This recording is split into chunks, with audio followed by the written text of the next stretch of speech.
A big upset in the T20 World Cup. Ireland beat England by 5 runs under Duckworth-Lewis method. Biggest shock of the T20 World Cup so far, as in the latest we see that Ireland beats England by 5 runs under the Duckworth-Lewis method. Let me cut across to Nikhil Naz, joining us from Sydney. He's just being patched here, but some understanding on this, Nikhil would be able to give us on the big upset in the T20 World Cup. Ireland beating England by 5 runs under the Duckworth-Lewis method.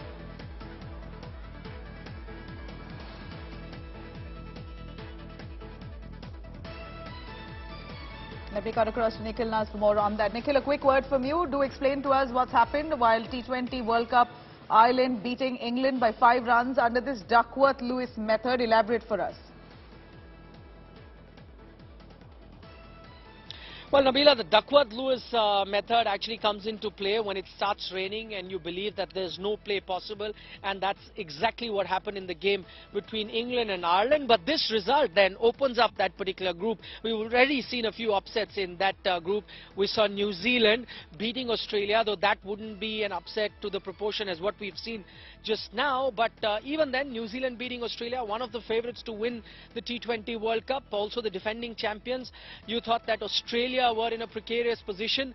Then they had the game last night. Again, they were under pressure in that game, bounced back very late in the game to then win comfortably and improve their run rate. And now you have a scenario where one of the other favourites in that group, England, losing to Ireland. It throws open that group and also tells you what T20 cricket can do. You have to be on the ball from the word go, and even if you make small mistakes, it can cost you a victory. So it'll be interesting to see what happens or what transpires in that group. But just talking about the upset today where Ireland has won, we've seen Ireland in the past as well. Most famously in the 2011 World Cup where they upset England that time.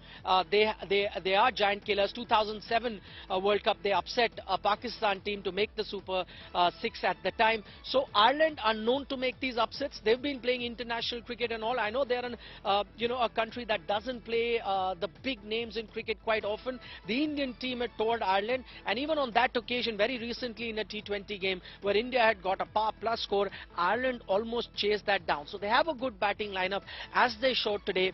I think the England bowlers were dominant in the first 10 overs. They let the Irish batsmen get away in the next half of the 10 overs. They put up 157 runs.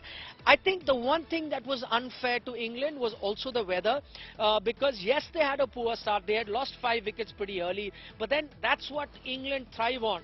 This is what makes them a unique team. This is what makes them a favourite, because they are batting up until 11. So number 11, that is Adil Rashid, also has a lot of runs in first class cricket. He comes at number 11. That's their strength. So even though they had lost 5 wickets, you would have still thought that they could have chased 158 down. But unfortunately, Duckworth-Lewis system doesn't take that into account. It only takes the number of wickets. It doesn't take into account what opposition you're playing or which is the team that was batting. So for example, if India is playing and they have batting till number 7 and tail-enders beyond that, that's not a consideration. England, on the other hand, may not have any tail-enders and batting till 11, that's not looked at. All it looks at is pure numbers. So if your 5 wickets are down at a certain stage, and if that's not made the Duckworth cut-off mark, then you end up on the losing side. So as I said, the T20 World Cup, already exciting with India beating Pakistan, has gotten even more exciting now with a few upsets here and there.